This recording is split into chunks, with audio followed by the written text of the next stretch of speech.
Oyez, peuple de Konoha, dites-moi, comment allez-vous? Est-ce que vous passez de bonnes fêtes, que vous soyez avec des proches, de la famille, des amis, une petite, un petit, ou tout cela conjugué au pluriel? J'ai vraiment envie que vous vous sentez bien, surtout là tout de suite maintenant, plus tard aussi, mais maintenant c'est bien. Pourquoi? Parce que ça va se passer entre vous et moi. Je vais vous présenter mon classement des animes de 2020, de celui qui m'aura le plus déçu en me faisant me dire mais pourquoi je regarde des animes, à celui qui aura comblé mon cœur de joie à tel point que je me suis dit ah ouais, la Jap Animation c'est trop bien, je vais transmettre cela à mes enfants qui le transmettront à leurs enfants tel un Sharingan, et quelques générations plus tard je vais me réincarner et redevenir youtubeur et vous dire ah ouais, ce manga il était trop bien. Donc en ce qui concerne les règles de comment ça va se passer, j'ai décidé de vous parler que des animes que j'ai traités sur cette chaîne. Ça va présenter plusieurs avantages. La vidéo sera courte, elle sera digeste. Si toutefois il y a un anime qui vous interpelle plus que l'autre, vous pourrez retrouver plus de détails sur celui-ci dans le petit i à la fin de la vidéo. Mais surtout, je vais partir du principe que vous ayez déjà vu ces animes. Et donc, je vais vous donner les raisons pour lesquelles j'aime ou j'aime pas. Donc, c'est pourquoi je pense que c'est un bon deal et un bon compromis. Bref, trêve de bavardage, intéressons-nous au bas du classement. Waouh, la 13e et dernière place. Cet anime m'a beaucoup déçu cette année, j'en attendais tellement. Pourquoi? Parce que j'ai entendu parler du webtoon en bien, que ce soit sur les réseaux sociaux ou de la part de mes amis. Genre The God of High School, c'était genre un petit événement à ne pas rater tant c'était intéressant. D'autant plus qu'il partait avec un bon pédigré parce que Tower of God était passé un peu avant et nous a démontré qu'on peut adapter des webtoons en anime et que ça fonctionne. Et en plus de tous ces crédits, j'ai visionné le premier épisode qui franchement m'a laissé un goût de curiosité afin de découvrir la suite.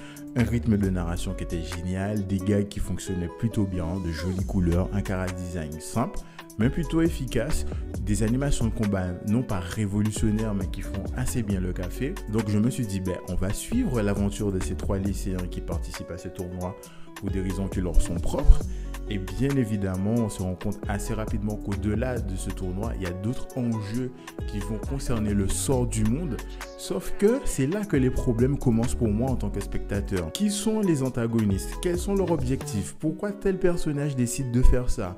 C'est quoi l'objectif de certains personnages? Certaines informations débarquent en mode ok, sont là mon gars, va falloir que tu fasses avec et que tu vives avec. Et j'ai pas du tout apprécié cela, sans compter, bon Dieu, la relation amicale entre les trois personnages principaux qui pour moi est née de façon trop rapide et superficielle, me permettent pas de croire en leur lien même lorsque celui-ci est ébranlé et reconstruit. Il y avait plein de choses qui n'allaient pas malgré le potentiel immense que cachent les intentions ou les ambitions des personnages au-delà du tournoi. Donc, je n'attends pas la suite, je la regarderai par curiosité, mais sans plus, et j'en ai même déjà trop dit. Passons à la place suivante.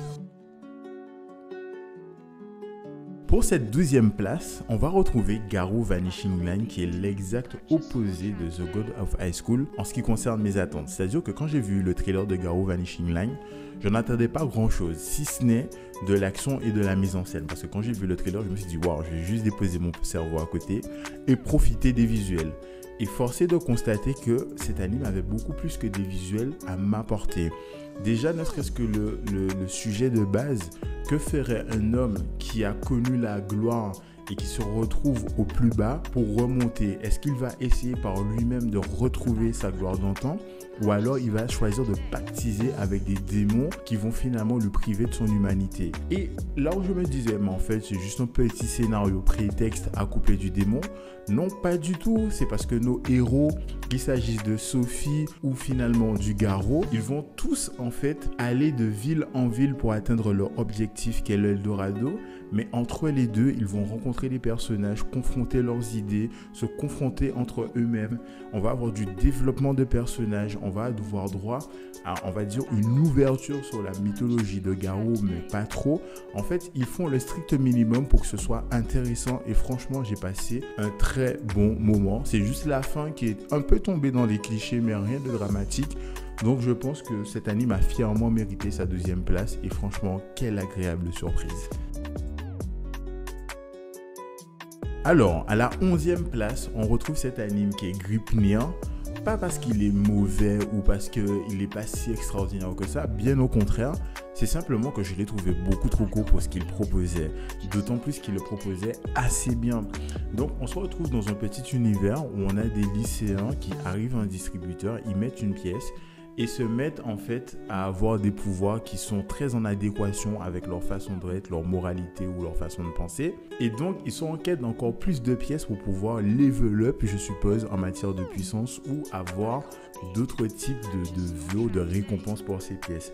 Et nous, on va suivre Kagaya et Claire qui sont assez diamétralement opposés. On a Claire qui a la volonté de faire nécessaire pour accomplir ses actions, mais pas la force qui va avec. Et de notre côté, on a Kagaya qui, lui, a la force d'accomplir ce qu'il souhaite, puisqu'il a obtenu des pouvoirs, mais n'a pas forcément la volonté. Et les deux vont se réunir et vont avoir pour objectif de retrouver la sœur de Claire. Et donc, il y aura plein de péripéties qui vont se mettre en place. On va comprendre d'où viennent les pièces et tout ce qui s'ensuit. Et franchement, c'est super intéressant. L'anime te happe assez rapidement. Et au bout d'un certain temps, tu as énormément d'informations qui arrivent. Tu as énormément de détails.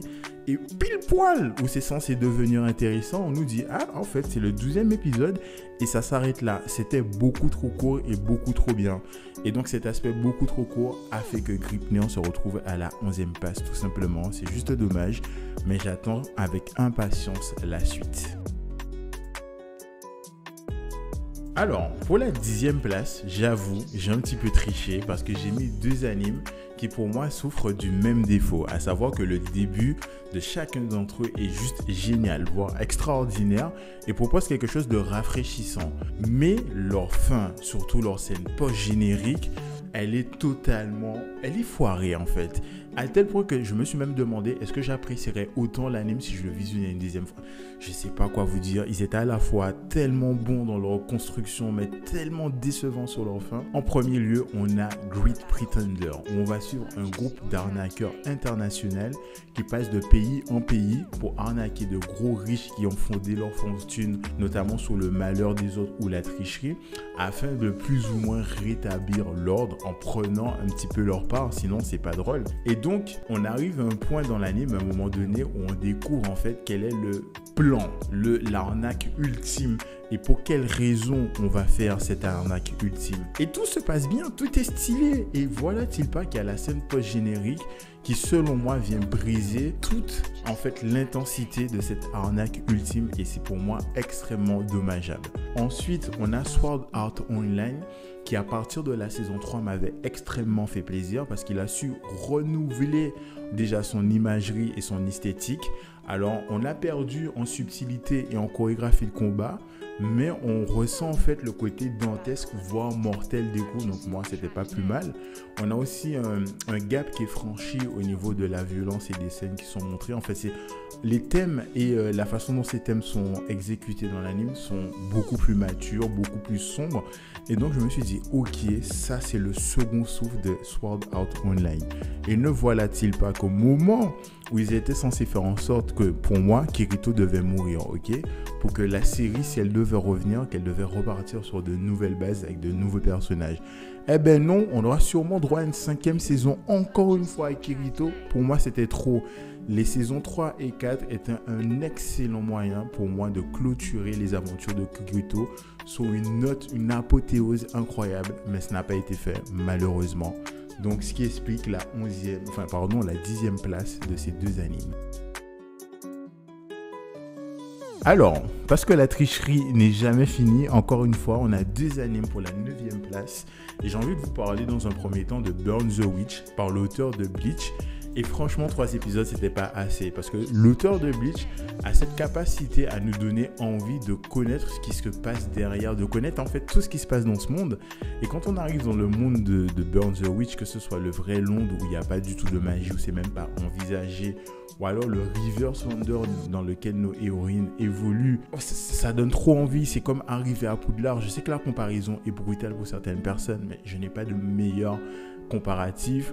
On a une mythologie qui semble super intéressante où on a 7 dragons mythologiques qui ont chacun leur conte et donc dans chacune des histoires on a un descriptif, leur pouvoir, machin, qu'est-ce qu'ils font pas.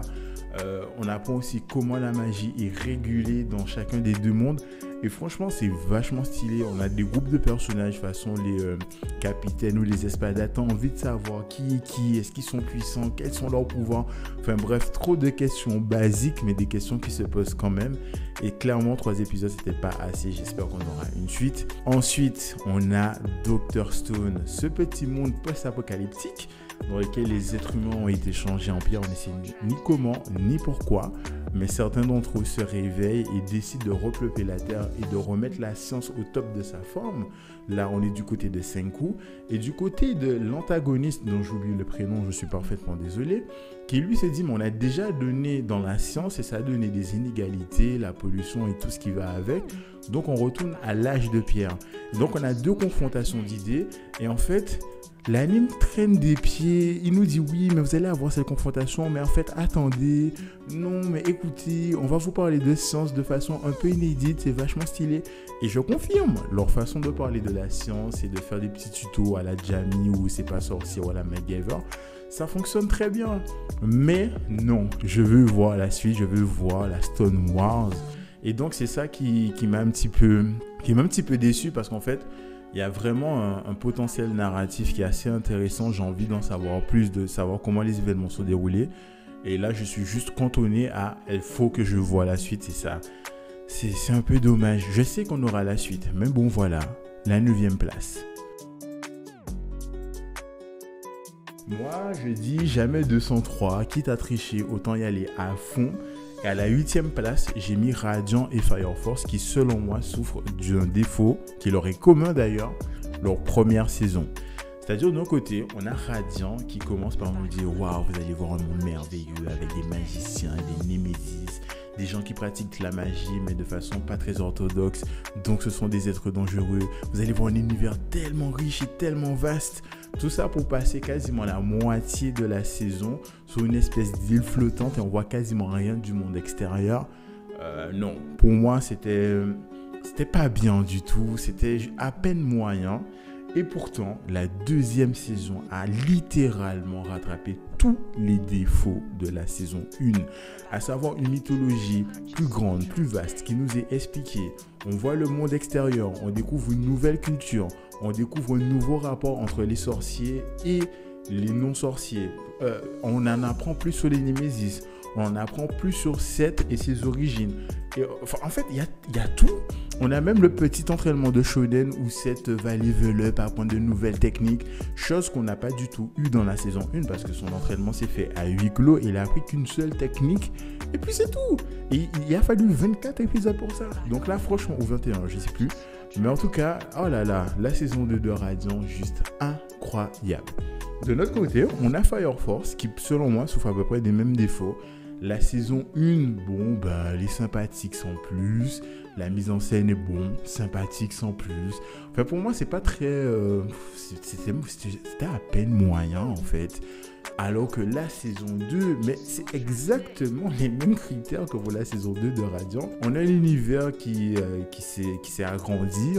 On découvre des terres extérieures à celles qu'on a découvertes. On a une mythologie qui s'étoffe avec plein d'informations qui viennent compléter les trous qu'on avait dans la saison 1. On a des backgrounds de personnages qui se développent. D'ailleurs, c'est un des principaux reproches que j'avais avec Fire Force saison 1. Des personnages qui sont dans des carcans et qui n'en sortent pas. Et c'était extrêmement dommageable pour la série, à mon sens. Mais la saison 2 a littéralement fait une remise à niveau et a level up le game à tel point que j'attends extrêmement la saison 3. Je n'en dis pas plus, vous avez compris que là, on rentre un petit peu dans les animes qui font vibrer et on va s'attaquer à la place suivante. Alors yo, moi c'est DJ sans transition, le moi du futur qui vient de dire ah ouais la vidéo est un peu trop longue, donc on va la couper en 2 et je vais vous proposer la deuxième partie au même endroit à la même heure, donc je vous invite à revenir. Mais en attendant, vous pouvez déjà commencer à me dire en commentaire quelles sont vos déceptions, quels sont vos coups de cœur de l'année 2020 et on continuera cette conversation sur la deuxième vidéo. En tout cas, d'ici là, je vous souhaite une très belle et longue vie. Au revoir, merci. Au revoir, merci. Au revoir, merci.